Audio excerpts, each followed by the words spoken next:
Hello there, YouTube comic book fans. Back from another Thursday night at the comic book shop. And I got, what did I get, 9 comics and a trade paperback? Well, let's show you what I got. We'll start off with a little Manifest Destiny.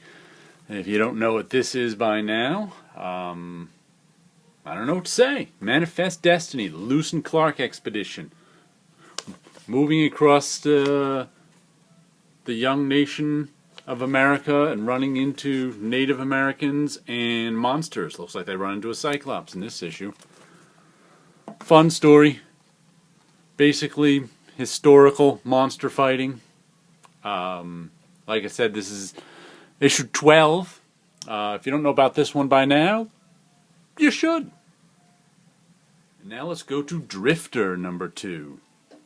I liked this one. Put it on my pull list. So only a couple people out there liked it, but I did. Man, it's another, I guess, space western type one where a guy in a rocket ship crashes on some planet, and some pretty nice artwork there.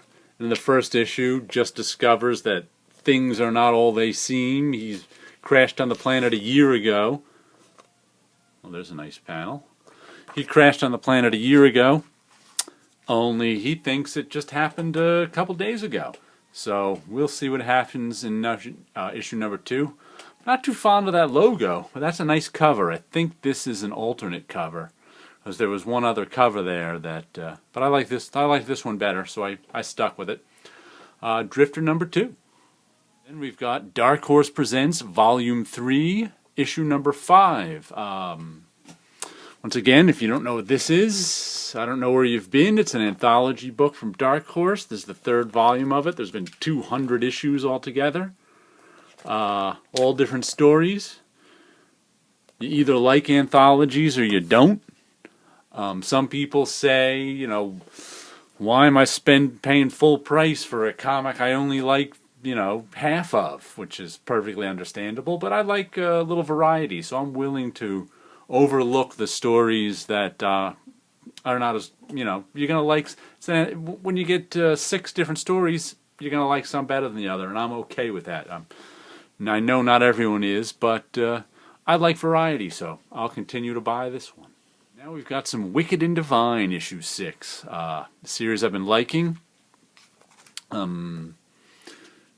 Started out as these gods who come back every 100 years and get to live for 2 years amongst humans, and this is the first time they're doing it in the media age.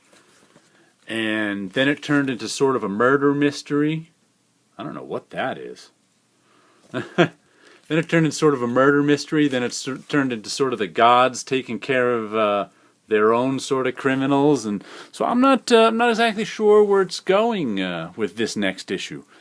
But it's a story I've been enjoying. I've been liking the art, and I've been liking these covers too. These logos right over the face covers. I'm not always a fan of covers where there's no story to, but I like these ones. It's a good series.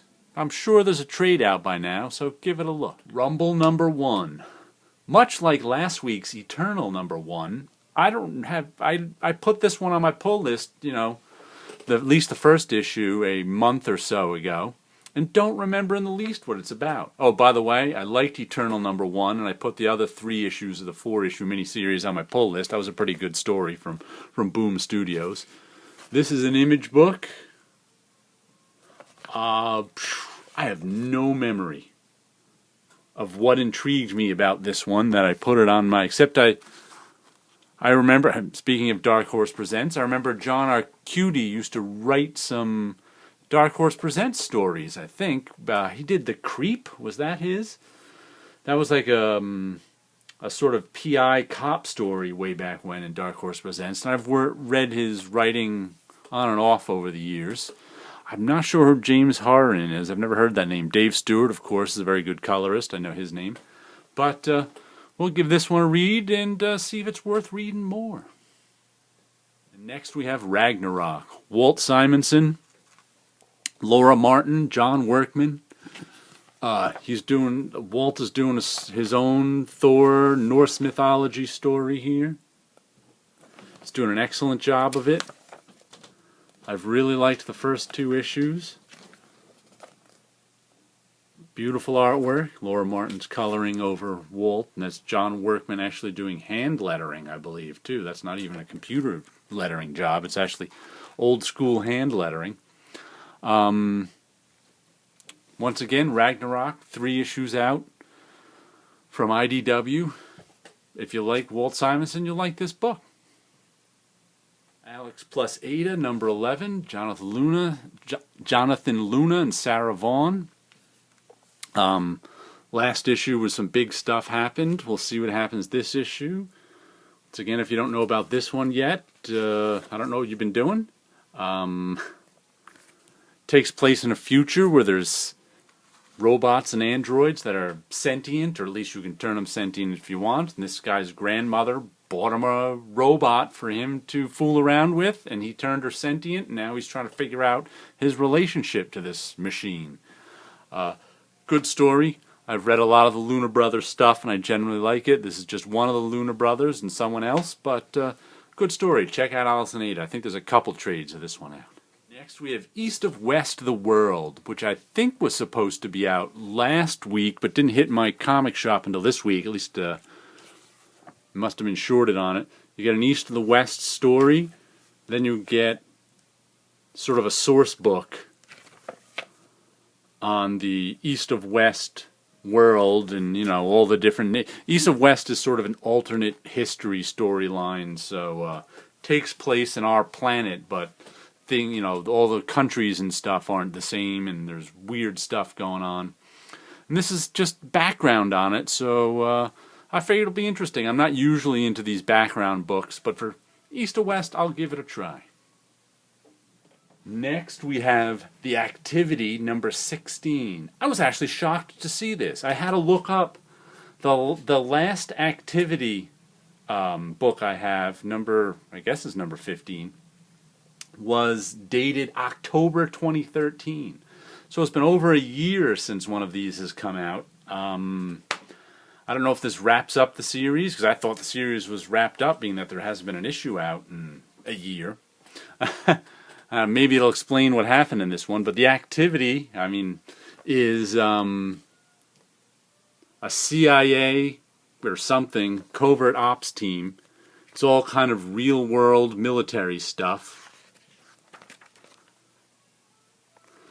I think this was one of the sort of the first of the Image new creator-owned books that came out a few years ago.